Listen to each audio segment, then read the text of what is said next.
बिस्मिल्लाहिर्रहमानिर्रहीम। अल्लाह ताला के पाक नाम से शुरू जो बड़ा मेहरबान नहायत रहम करने वाला है।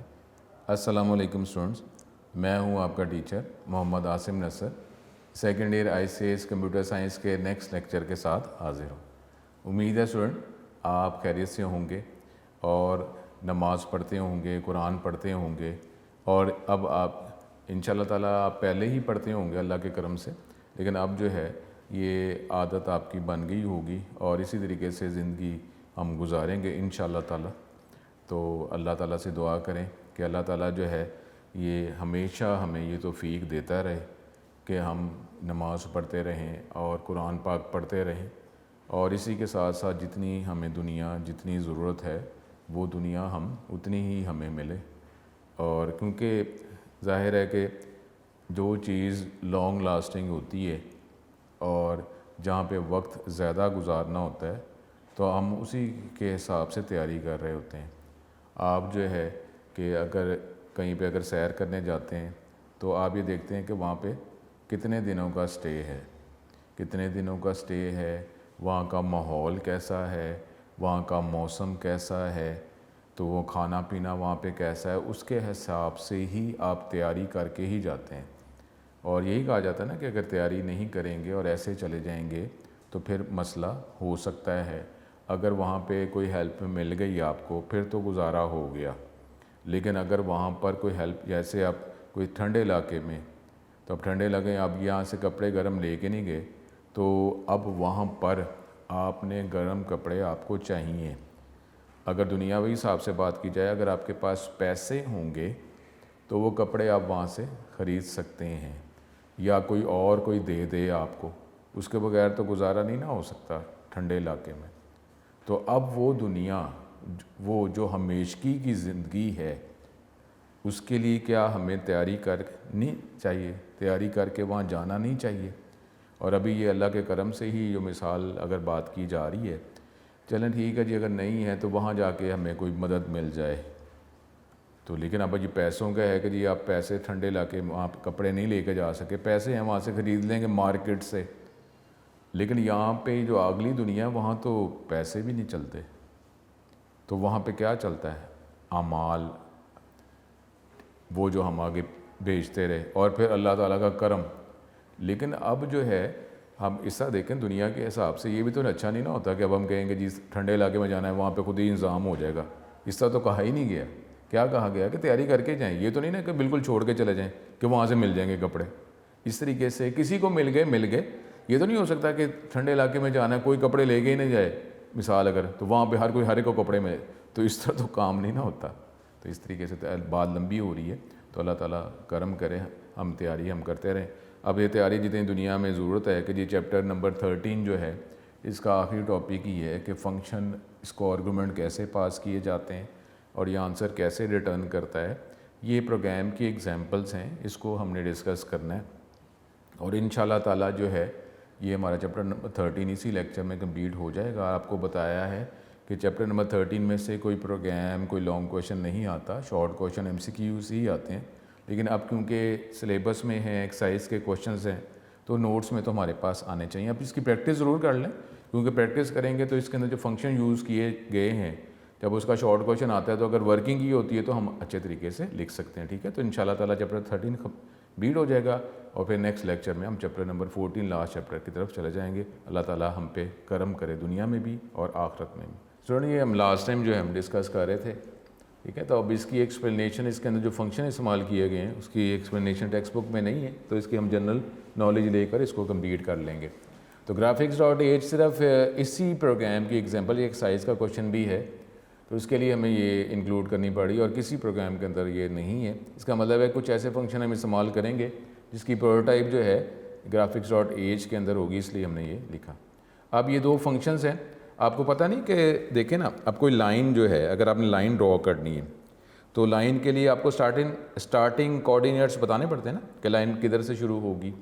उसके बाद जो है आपको ये बताना पड़ता है कि लाइन ख़त्म कहाँ पे होनी है। ठीक है, तो उसके लिए देखें ये 4 पॉइंट्स जो हैं उसी के लिए इस्तेमाल किए जा रहे हैं। ठीक है, अब इसी तरीके से वर्टिकल कोई भी लाइन देखें, लाइन जो है कहीं से किसी 2 पॉइंट से स्टार्ट होगी ना कोऑर्डिनेट्स के वाले से, और किसी एक 2 पॉइंट्स पे जाके ख़त्म होगी, तो आप जो है यही बताएंगे। तो इसलिए हॉरिजॉन्टल जो फंक्शन है ये हॉरिजॉन्टल लाइन लगाने के लिए है, यानी जो जिसमें रोज़ जो हैं रो सेम है लेकिन उसी में लाइन एक पॉइंट से दूसरे पॉइंट तक जाती है। हॉरिजॉन्टल लाइन ऐसी होगी ना। वर्टिकल लाइन का मतलब क्या होगा, ये ऊपर से नीचे लाइन आएगी और इसमें भी स्टार्टिंग पॉइंट आप 2 पॉइंट्स बताएंगे कोऑर्डिनेट्स एक्स वाई, और फिर 2 पॉइंट्स बताएंगे जहाँ पे ये लाइन ख़त्म होगी वर्टिकल। तो इसलिए देखें ये दोनों फंक्शंस के लिए 4 पैरामीटर्स प्रोवाइड किए जा रहे हैं। अब इसमें ये वेरिएबल्स हैं, ये एक्स वाई कोऑर्डिनेट्स गेट किए जाएंगे, विड्थ बताएंगे, हाइट बताएंगे। तो ये एक रेक्टेंगल सा ड्रॉ करेगा ग्राफिक्स मोड में। ये जो जितने भी हम प्रोग्राम चला रहे हैं ना, ये टेक्स्ट मोड में चल रहे हैं, ठीक है। तो अब जो है इसके लिए एक आपने ये ड्राइवर जो है ये एक वेरिएबल बनाया है, नाम कोई भी हो सकता है लेकिन डिटेक्ट कैपिटल में लिखा है। इसका मतलब है कि ये जो हमारे पास हेडर फाइल्स हैं इसके अंदर फंक्शंस की और जो बने बनाए जो कांस्टेंट हैं उसकी वैल्यूज़ भी बड़ी होती हैं। तो ये असल में क्या करेगा, आपके कंप्यूटर के अंदर जो भी आपने जो ड्राइवर इंस्टॉल किया हुआ है तो उसकी वैल्यू डिटेक्ट कर लेगा, ठीक है। और ये मोड आगे होता है ना कि कितनी रेजोल्यूशन होगी, हर जो ग्राफिक कार्ड जो है जो कार्ड लगा हुआ है उसके डिफरेंट मोड्स हैं। तो ये कि कितने रेजोल्यूशन जो है वो पिक्सल जो है वो उसकी होगी, तो ये ऑटोमेटिकली डिटेक्ट कर लेगा और उसकी वैल्यू ये ड्राइवर जो भी लगा हुआ है आपके कंप्यूटर में उसकी वैल्यू डिटेक्ट हो गई, एडजस्ट हो गया। और फिर इनिशियलाइज ग्राफ का फंक्शन कॉल किया गया जिसके जो प्रोटोटाइप है graphics.h में है। इसमें बताना पड़ता है वेरिएबल नहीं बल्कि उसके एड्रेसेस बताने पड़ते हैं कि वो कहाँ पड़ा हुआ है। तो ये आपके कंप्यूटर के हवाले से ये वो जो ग्राफिक्स कार्ड है वो एडजस्ट हो जाएगा। अब स्टूडेंट यहाँ पर एक पाथ बताया जाता है जहाँ पे ये सारी जो हैं ये वैल्यूज़ पड़ी होती हैं। जहाँ पे भी हम सी इंस्टॉल करते हैं, ठीक है, यहाँ पे आपने जो सी इंस्टॉल की है उसमें ज़्यादातर तो ये TC ही लिखा होता है, ठीक है। लेकिन यहाँ पे आप अपने सॉफ्टवेयर के हवाले से ये आप कर सकते हैं। ये जब हम प्रोग्राम चलाएंगे तो ये नोट्स में तो आपको नॉर्मल ये TC ही नज़र आ रहा है, लेकिन ज़्यादातर आपने जो सी इंस्टॉल की है ना उसका फ़ोल्डर है टर्बो सी, ठीक है, टर्बो सी। तो यहाँ TC के हवाले से जहाँ भी सी इंस्टॉल हुई है उस फोल्डर का नाम बताना है, ठीक है। सी ड्राइव के अंदर ज़्यादातर सी इंस्टॉल होती है, सी जो सॉफ्टवेयर इंस्टॉल होता है सी ड्राइव में, कहीं पे भी इंस्टॉल हो सकता है। तो फिर ये TC का फ़ोल्डर है तो हमारे इस हवाले से टर्बो सी का है तो हम ये बदलेंगे। और जहाँ कहीं भी सी इंस्टॉल है उसके अंदर एक फ़ोल्डर लाजमी BGI का होता है, ठीक है। ये तो BGI तो ऐसे ही रहेगा, तो आपने पाथ बताया तो वहाँ से ये वैल्यूज़ गेट कर लेगा। फिर 2 आप वैल्यूज़ गेट कर रहे हैं, विड्थ बताएं रेक्टेंगल की, और उसके बाद जो है वो हाइट बताएंगे, ये 2 वैल्यूज़ गेट की। फिर स्टार्टिंग पॉइंट जो है वो आपने बताना है रेक्टेंगल का, फिर आपने स्टार्टिंग पॉइंट x बताना है, स्टार्टिंग पॉइंट y रेक्टेंगल का 2 पॉइंट्स आपने बता दी, ठीक है, ओके। अब उसके बाद जो है ये फंक्शन कॉल हो गया, ठीक है। ये जो स्टार्टिंग पॉइंट्स हैं ये पास हो गए और विड्थ और हाइट जो है ये पास हो गई। इससे पता चल जाएगा कि ये जो लाइंस हैं हॉरिजॉन्टल लाइंस या वर्टिकल लाइंस ये स्टार्ट कहाँ से करनी है और ख़त्म कहाँ पे करनी है। ड्रॉ हॉरिजॉन्टल 2 हॉरिजॉन्टल लाइन लगाता है और 2 वर्टिकल लाइन, क्योंकि रेक्टेंगल के लिए 4 लाइन सही होती है ना। तो इस तरीके से ड्रॉ हॉरिजॉन्टल 2 हॉरिजॉन्टल लाइन लगाएगा और ड्रॉ वर्टिकल 2 वर्टिकल लाइन लगाएगा, तो इस तरीके से रेक्टेंगल बन जाएगा। अब ये देखें इधर क्या हो रहा है, लाइन का एक फंक्शन है जिसके लिए graphics.h ही आपको इंक्लूड करना पड़ता है। देखें ये लाइन एक लाइन लगाएगा स्टार्ट में और फिर वो जो भी उसकी विड्थ क्योंकि जब वर्टिकल लाइन में तो हमारे पास कॉलम तो वही रहेगा ना, कॉलम बदलेगा, रो तो वही है जहाँ से स्टार्ट हुआ।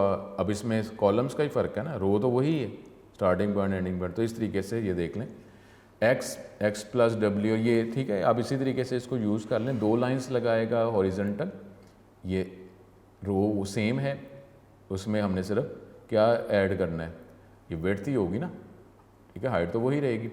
तो अब जो है फिर वर्टिकल के अंदर 2 वर्टिकल्स लाइन लग रही हैं ऊपर से नीचे, ये देखें फिर लाइन का वही फंक्शंस कॉल किए गए हैं। ये दो हॉरिजॉन्टल और वर्टिकल लाइंस लगा दी जाएंगी। अब ये आगे है कि फ़ंक्शन वैल्यू कैसे रिटर्न करता है, कैसे वैल्यू यूज़ की जाती है, ये हम टेक्स्ट बुक के हवाले से कर चुके हैं। वह रिटर्न है जिसके ज़रिए वैल्यू रिटर्न की जाती है और फिर इस वैल्यू को कैसे यूज़ किया जाता है, ठीक है, ये हम कर चुके हैं। अब फंक्शन वैल्यू रिटर्न करता है, इसको आप किसी वेरिएबल में स्टोर कर सकते हैं, असाइनमेंट स्टेटमेंट में इस्तेमाल कर सकते हैं, वैल्यू रिटर्न होगी अर्थमेटिक एक्सप्रेशन में, या जो प्रिंट एफ का जो फंक्शन है उसके अंदर इसको जो वैल्यू रिटर्न की जाएगी प्रोसेसिंग करने के बाद उसको यूज़ किया जा सकता है, ठीक है। अब जो है ये ज़रा हम वो देख लेते हैं कि ये जो एक फ़ंक्शन है उसको अभी हमने जो यूज़ किया है ग्राफिक्स का, उसको हम देख लेते हैं, ठीक है। पहले इसको देख लेते हैं, उसके बाद जो है ये एग्जांपल्स करके इसको कंप्लीट कर लेंगे। स्टूडेंट इसकी प्रैक्टिस है, ये हमारे पास ये आते नहीं है, ठीक है, ये प्रोग्राम जो हैं ये मौजूद नहीं है, यानी ये हमारे पास आने नहीं है, ठीक है। मैं एक मिनट देख लूँ कि ये कौन सा फंक्शन है, ये तो लास्ट टाइम का था।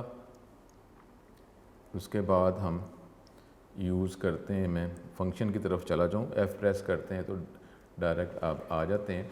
स्टूडेंट ये देखें, ये हमारा जो फंक्शन था, इसमें आपको मैंने यही कहा था कि नोट्स में तो देखें वो TC लिखा है जहाँ पे नॉर्मली C इंस्टॉल की जाती है, लेकिन ये जो सॉफ्टवेयर है और आपने भी अगर यही सॉफ्टवेयर इंस्टॉल किया हुआ है तो उसके अंदर आपका जो फोल्डर है जहाँ पे C इंस्टॉल है वो टर्बो C3 ही है, तो आपने एज इट इज़ ही लिखना है कि जहाँ भी C इंस्टॉल की जाती है तो आपने ये टर्बो C3 लिखना है जहाँ पे C इंस्टॉल की गई है, और बाकी जो है इसी तरीके से आपने वैल्यू गेट की और वैल्यू जो है फिर फंक्शन को आप पास करते जा रहे हैं, ठीक है।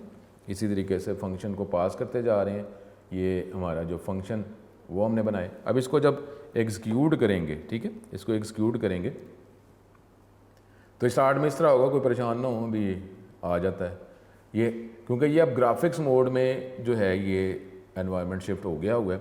वैल्यूज़ कोई भी बता दें, सपोज़ विड्थ रेक्टेंगल छोटा ही बनेगा, उसके बाद कोई वैल्यू स्टार्टिंग पॉइंट दे दें, कोई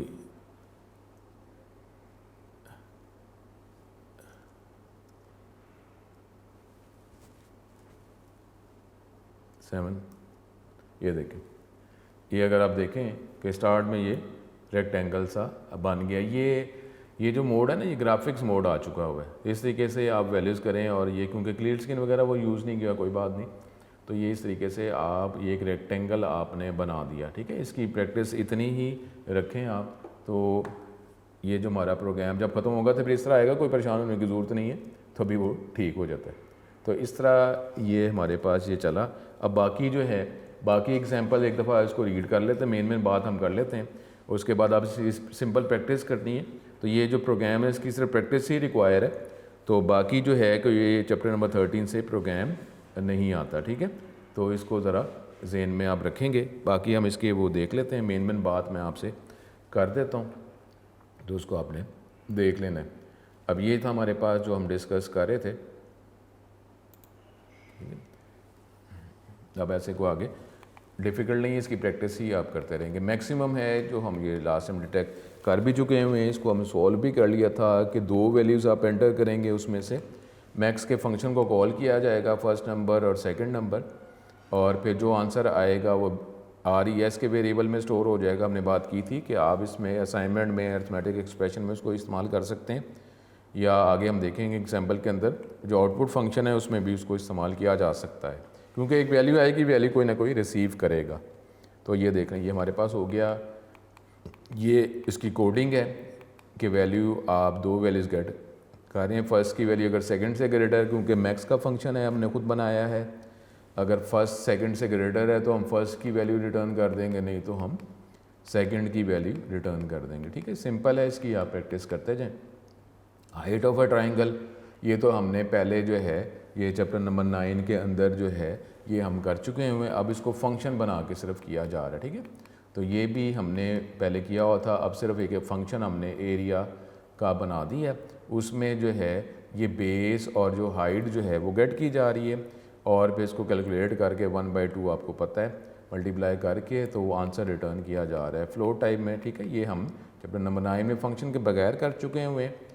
और अब जो है फंक्शन की मदद से एरिया एक फ़ंक्शन है, उसकी मदद से जो है इसको कैलकुलेट किया जा रहा है। ANS आंसर के अंदर इसकी वैल्यू स्टोर कर दी जाएगी, वो फ्लोट टाइप का है और उसकी आंसर फिर जो है वो जो प्रोसेस करने के बाद दिखा दिएगा। ये वो फंक्शन है। इसमें देखें कोई नई स्टेटमेंट हमारे पास नहीं है, सिर्फ इससे पहले हमने जितना भी इस्तेमाल किया है print F, scan F, if इस्तेमाल किया है या लूप अगर चाहिए तो उसकी कोडिंग अब जो है एक अलग जो है ब्लॉक में लिखी जा रही है, उसमें कोई नई हम चीज़ नहीं पढ़ रहे। अब ये किलोग्राम जो है एक पाउंड में वैल्यू गेट की जाए, इसको किलोग्राम में कन्वर्ट करके दिखाया जाए, तो ये फंक्शन की मदद से गा रहे हैं। उसके लिए किलोग्राम का फंक्शन बना लिया, किलोग्राम का फंक्शन बना दिया और जो है ये वैल्यू गेट की जा रही है पाउंड्स में, वो वैल्यू गेट की गई। उसके बाद ये फंक्शन को कॉल किया जा रहा है, ये पाउंड की वैल्यू प्रोवाइड की जा रही है, प्रोसेसिंग की जाएगी और आंसर जो है के वेरिएबल में आ जाएगा, उसको हम फिर प्रिंट करवा देंगे, ठीक है। ये हमारे पास ये अब इसमें रिटर्न हम क्या कर रहे हैं कि जब पाउंड को जब डिवाइड करते हैं 2.205 के साथ तो वो किलोग्राम में वैल्यू कन्वर्ट हो जाती है, कन्वर्ट होगा और फिर किलोग्राम के फंक्शन को हम कॉल कर रहे हैं। कॉल करने के बाद आंसर जो आएगा उसको हम प्रिंट करवा रहे हैं। वैल्यू जो है जो हमने एंटर की है पाउंड और साथ ही साथ जो कन्वर्टेड वैल्यू है वो भी दिखाई जा रही है। 0.2F आपको पता है 2 डेसिमल प्लेसेस में आंसर दिखाएगा। अब ये देख लें सारी इसमें कोई नई कमांड नहीं, बस फंक्शन हम बना रहे हैं उसमें यूज़ करते जा रहे हैं। अब जो है कि ये हमने वो डिस्टेंस एक कैलकुलेट करना है, तो अब ये कार्टेशियन कोऑर्डिनेट 2 पॉइंट्स के वो अपडेट करेंगे और इस फॉर्मूले के तहत जो है इनका आंसर इसका निकाला जाएगा। तो ये इसके लिए क्योंकि हम ये अंडरवुड वगैरह निकाल रहे हैं तो इसलिए math.h इंक्लूड करना पड़ता है। तो ये डिस्टेंस निकाला जाएगा, ये कोऑर्डिनेट्स गेट किए गए x और y वैल्यूज़, उसके बाद फिर x2 और y2 ये गेट किया गया और फंक्शन को कॉल किया गया, चारों पैरामीटर्स प्रोवाइड किए गए, पास किए गए और आंसर जो आएगा वो डिस्टेंस DIST में स्टोर हो गया। उसके बाद आप जो कोऑर्डिनेट्स जो हैं वो भी आप प्रिंट कर रहे हैं और साथ ही साथ जो आंसर डिस्टेंस जो निकल आया हुआ है वो कार्टेशियन प्रोडक्ट उसके हवाले से आप रिटर्न कर रहे हैं। ये डिस्टेंस का हमारे पास फंक्शन है, इसमें SQRT इस्तेमाल किया जा रहा है इसलिए math.h इंक्लूड किया गया। बाकी तो हमारे पास ये एक एक्सप्रेशन है तो आप रिटर्न कर देंगे तो आंसर आ जाएगा, ठीक है। एक साइज़ के क्वेश्चन हैं। फिर रिवर्स करना, आप फंक्शन की मदद से रिवर्स हम पहले भी कर चुके हुए हैं लूप की मदद से चैप्टर नंबर 12 में।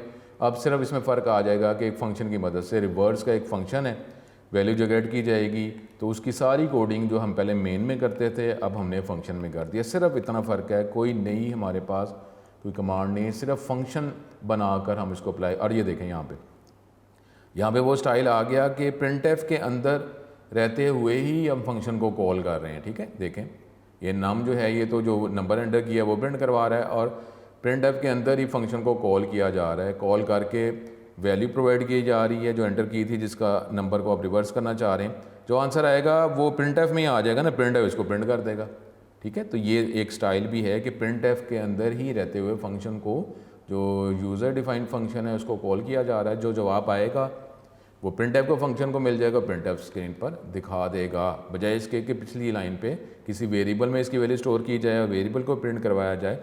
डायरेक्टली जो है वो फंक्शन को वैल्यू प्रोवाइड की जा रही है रिटर्न करके और फंक्शन ही जवाब प्रिंट करता जा रहा है, ठीक है। अब ये इसके अंदर जो कोडिंग है जो हमने लूप की मदद से की थी, अब हमने एक फ़ंक्शन जो है रिवर्स के फंक्शन में ये सारी कोडिंग कर दी।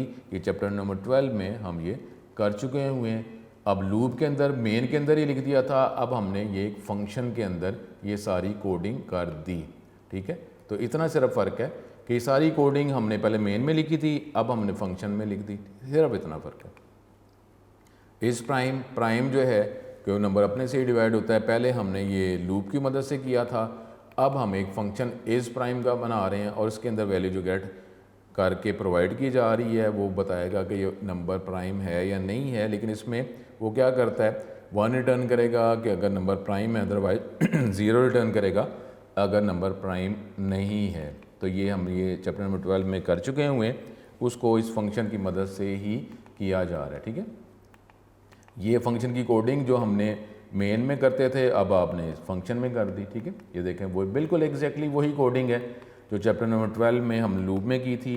अब वो मेन के अंदर लिखा था, क्योंकि लूप उसके अंदर ही हम लिखते हैं। अब वो सारी कोडिंग हमने सिर्फ एक फंक्शन जो है उसके अंदर सारी कोडिंग कर दी है। वही कोडिंग है जो चैप्टर नंबर 12 में हमने की थी। एब्सोल्यूट निकाला जा रहा था कि उसका वो जो नेगेटिव साइन जो है वो ख़त्म हो जाए। एब्सोल्यूट आपको पता है मैथ के हवाले से कि जो नेगेटिव साइन है वो ख़त्म हो जाता है। ठीक है, अब ये प्रोग्राम के यूज़र एक वैल्यू प्रोवाइड करेगा। 2 वैल्यूज़ प्रोवाइड करने के बाद फिर पूछा जाएगा कि इन 2 वैल्यूज़ को एक छोटा सा मेन्यू के अगर आप 1 प्रेस करेंगे 2 नंबर्स को आपको ऐड करके दिखा देगा, ऐड के फंक्शन से दिखा देगा।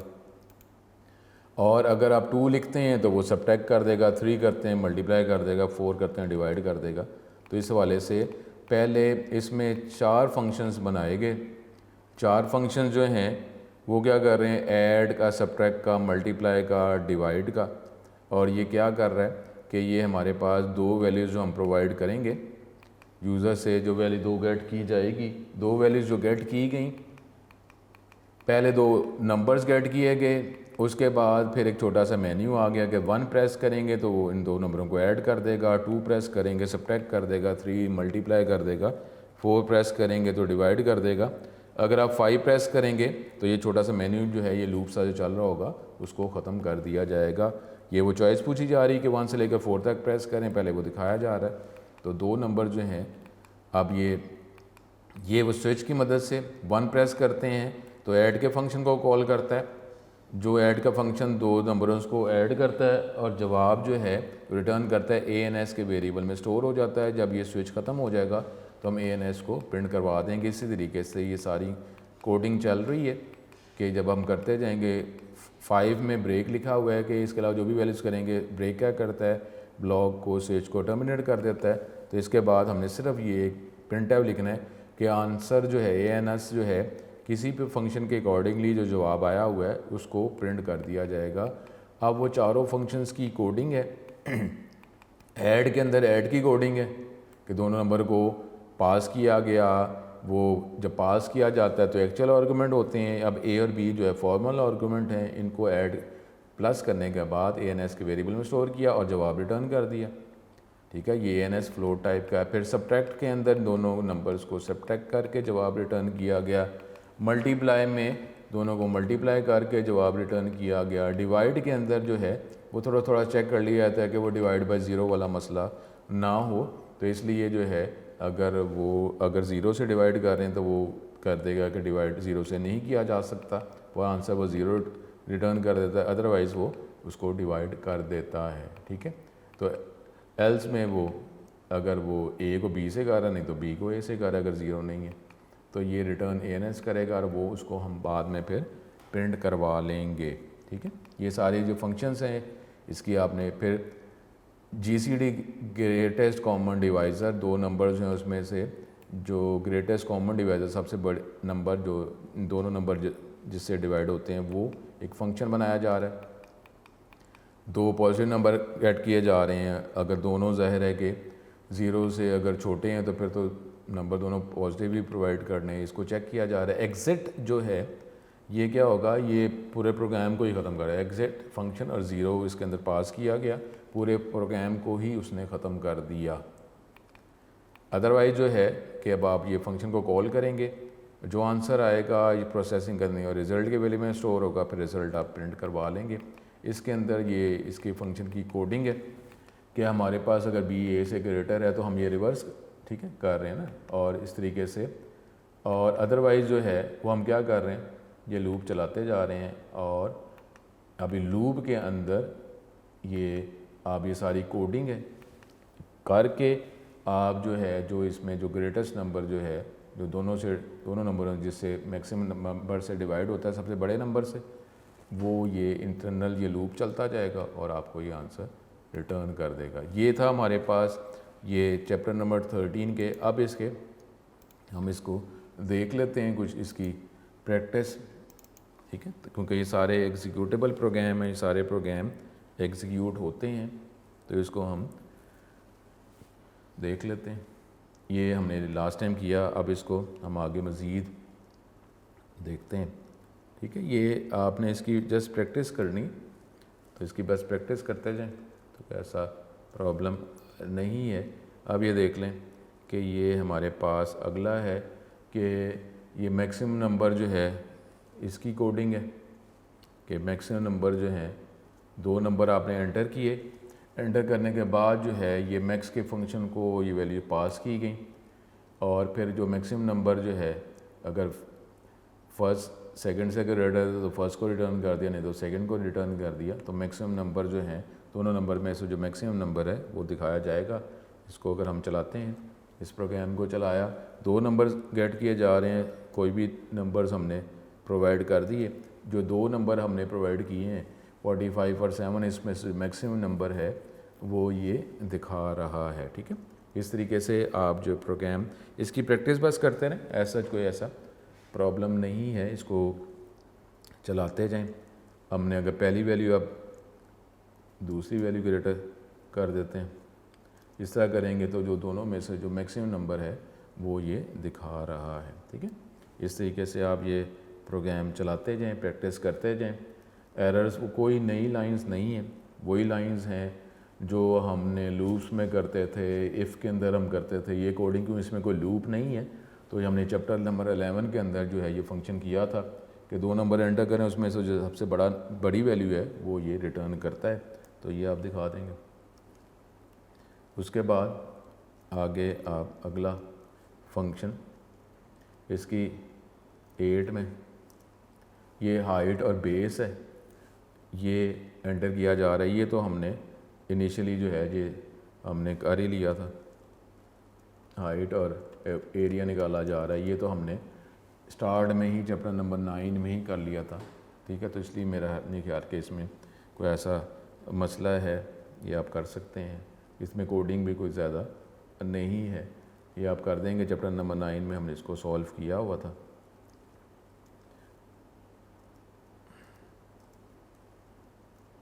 सेवन, उसके बाद ये 8 हमने कर लिया था। इसके बाद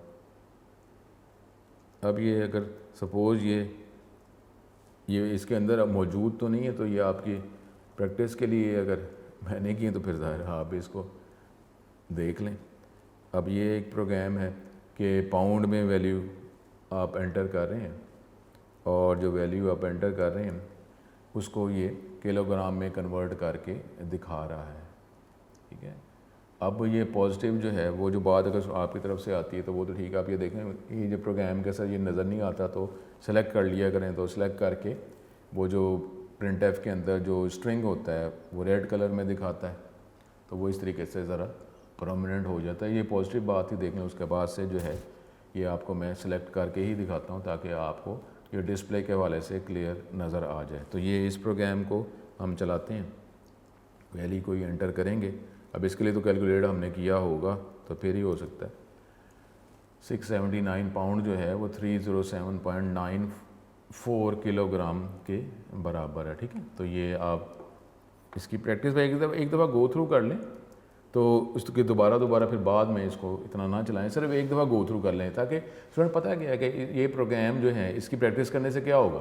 अगर कोई एरर है कहीं पे, एरर जो है जब एरर आप निकाल लेंगे तो इसका मतलब है कि आपकी प्रोग्रामिंग ही क्लियर हो रही है ना। छोटी छोटी क्या होता है कि वेरिएबल कोई और बनाया होता है, कोई और नाम रख देते हैं, कोई कॉमा लगाया है, सेमीकोलन लगाया है, इसके मसले सिर्फ हो रहे हैं। डबल कोट शुरू किया, डबल कोट बंद नहीं किया था। ठीक है, तो उसके हवाले से ये थोड़े से प्रॉब्लम्स हैं। तो अब फंक्शन का नाम जैसे अब यहाँ किलोग्राम है, अब किलोग्राम जो है वो हमने किलोग्राम रखा, इधर मैंने कर दिया इसको किलो। अब किलो का नाम का तो कोई फंक्शन नहीं ना बनाया हुआ।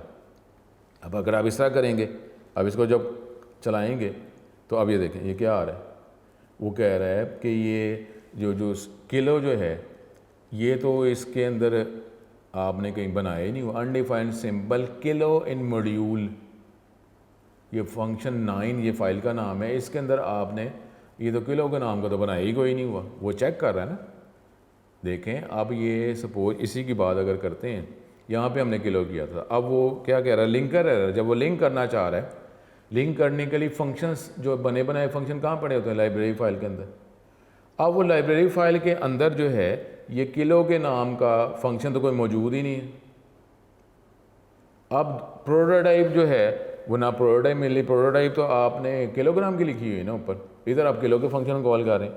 तो ये लाइब्रेरी जो है जिसमें सारे फंक्शन बने बनाए पड़े हुए हैं, उसके अंदर किलो के नाम का कोई मिल ही नहीं रहा, तो उसने एरर दे दिया कि ये किधर है। ठीक है, तो इस तरीके से आप इस तरह के एरर्स हो सकते हैं सिर्फ, तो वो आप इसको बस एक दफ़ा जब प्रोग्राम चल गया है ना, तो फिर उसकी बार बार दोबारा बेशक प्रैक्टिस ना करें। ये देखें इस तरीके से ये करता जा रहा है कि बार बार प्रैक्टिस करने की इतनी हमें ज़रूरत नहीं है। ये क्योंकि मैंने चेंज किया था इसलिए मैं सेव नहीं करता, ताकि पुराना जो है वो ही रहे। अब उसके बाद जो है फंक्शन, सपोज ये 10 डिस्टेंस कैलकुलेट किया जा रहा है। ठीक है, डिस्टेंस कैलकुलेट कर रहे हैं, ये फंक्शन वैल्यूज एंटर करें और वो डिस्टेंस निकाल रहा है। ठीक है, ये प्रोग्राम, ये सारे प्रोग्राम जो हैं एग्जीक्यूटेबल प्रोग्राम है। प्रोग्राम इसको चेक करके ही आपको बताया जा रहा है कि वैल्यूज़ को एंटर करते हैं। कई दफ़ा वैल्यूज़ जो है कम ज़्यादा के हवाले से ये आपको दिखा, ठीक है। इसकी आप प्रैक्टिस ज़रूर करेंगे, था प्रैक्टिस करने से क्या होगा कि ठीक है बेशक ये बोर्ड में नहीं आ रहे प्रोग्राम्स, फंक्शंस नहीं आ रहे, ये प्रोग्राम जो हम प्रैक्टिस कर रहे हैं, लेकिन आपको एरर्स तो निकालने आ जाएंगे ना। एरर कई दफ़ा तो हमारे जिस टीचर से हमने पढ़ा वो तो ये कहते हैं कि सी लैंग्वेज जो है कई दफ़ा जो है एरर से आती है, कि आप एरर्स आएंगे। देखें ना, कोई चीज़ जो है वो अगर हम कोई चीज़ बना रहे हैं जिसमें चीज़ को टूट सकती है, अल्लाह ना करे, तो अगर वो चीज़ जब टूटेगी तो हमें पता चलेगा कि यार इतना मैंने सपोज़ अगर मैंने ज़ोर लगाना था, कोई मशीन यूज़ कर रहे हैं तो इतना ज़ोर लगाऊंगा तो ये टूट जाएगा। सपोज़ शीशा जो है इतना प्रेशर करें शीशा टूट जाएगा। अब वो एक दफ़ा टूटा तो पता चला ना कि इतना ज़ोर नहीं लगाना। तो इस तरीके से जब एरर्स आएंगे तो हमें पता चलेगा ओहो ये इस तरह करते हैं तो एरर आता है, तो मैंने ये एरर नहीं करना। तो इसलिए वो टीचर कहते थे कि सी लैंग्वेज जो है ये एरर्स आते हैं, तो एरर से ही सी लैंग्वेज जो है क्लियर होती है। एक जो है वो प्रोग्राम लिखता है, अच्छी बात है कि जिस तरह कहा गया उसे प्रोग्राम लिख दिया, लेकिन उसमें एरर्स आए ही नहीं। तो एरर्स जो हैं, एरर्स आते हैं तो पता चलता है ये नहीं करना, कोई सज़ा अल्लाह ना करे को मिलती है तो पता चलता है कि अब ये नहीं करना क्योंकि सज़ा मिलनी है। अब ये अगर एरर्स आएंगे तो ये प्रोग्राम चलना नहीं है।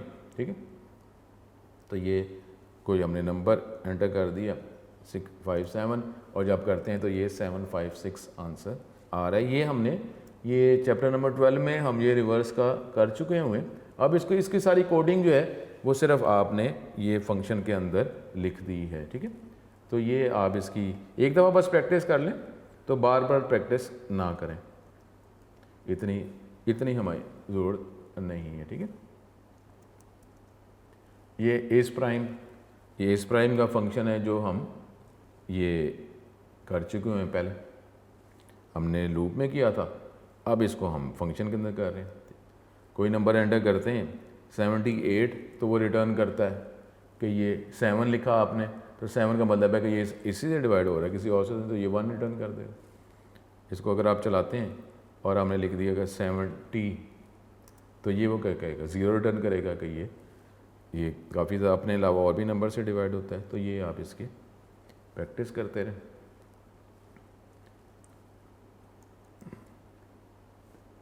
ये आप दो हमारे पास ये रह गए, एक ये इसको देख लेते हैं। ठीक है, इसको प्रोग्राम को चलाते हैं कि आपने दो वैल्यूज़ एंटर की 56 सपोज़ 73। अब वो पूछ रहा है कि एक छोटा सा मेन्यू सा आ गया कि क्या करना है, सब्ट्रैक्ट करना है, क्या करना है। ठीक है, तो आप जब करेंगे इसको 2 प्रेस कर देते हैं, सब्ट्रैक्ट करते हैं तो ये -17 आंसर दे देता है। ठीक है, तो ये मुख्तलिफ फंक्शंस बनाए हुए हैं, 4 फंक्शंस हैं, उसकी कोडिंग है, और ये इस हवाले से ये प्रोग्राम चलता जा रहा है। आखिरी जो है वो मेरा ख्याल आखिरी रह गया जो हमने एग्जांपल के तौर पर कर रहे थे और ये एक्सरसाइज के अंदर क्वेश्चंस मौजूद हैं। तो आपने इसको आखिर में क्या था कि जी 2 नंबर एंटर करें और GCD ग्रेटेस्ट कॉमन डिवाइज़र वो निकाल रहे। ठीक है, ये हमारे पास इसकी कोडिंग है। इसको प्रोग्राम को चलाते हैं। सपोज़ 50 इवन में रख लेते हैं और हाँ, और ये तो ये वो कर रहा है कि जी 50 जो है, ये 50 जो GCD है जो दोनों नंबरों को 50 सबसे बड़ा नंबर है जो दोनों नंबरों को डिवाइड कर देता है। तो ये था हमारे पास, ये इसकी आप प्रैक्टिस करते रहें, सिर्फ प्रैक्टिस आपने करनी, बाकी तो ऐसा कोई हमें प्रॉब्लम नहीं। अगर कोई छोटे एरर्स आते हैं तो एरर्स जो है उसको आप देखें, उसको सॉल्व करें। एरर्स निकाल दिए तो तवज्जो 11-12 के प्रोग्राम्स पे रखें, बार बार उसको करते रहें।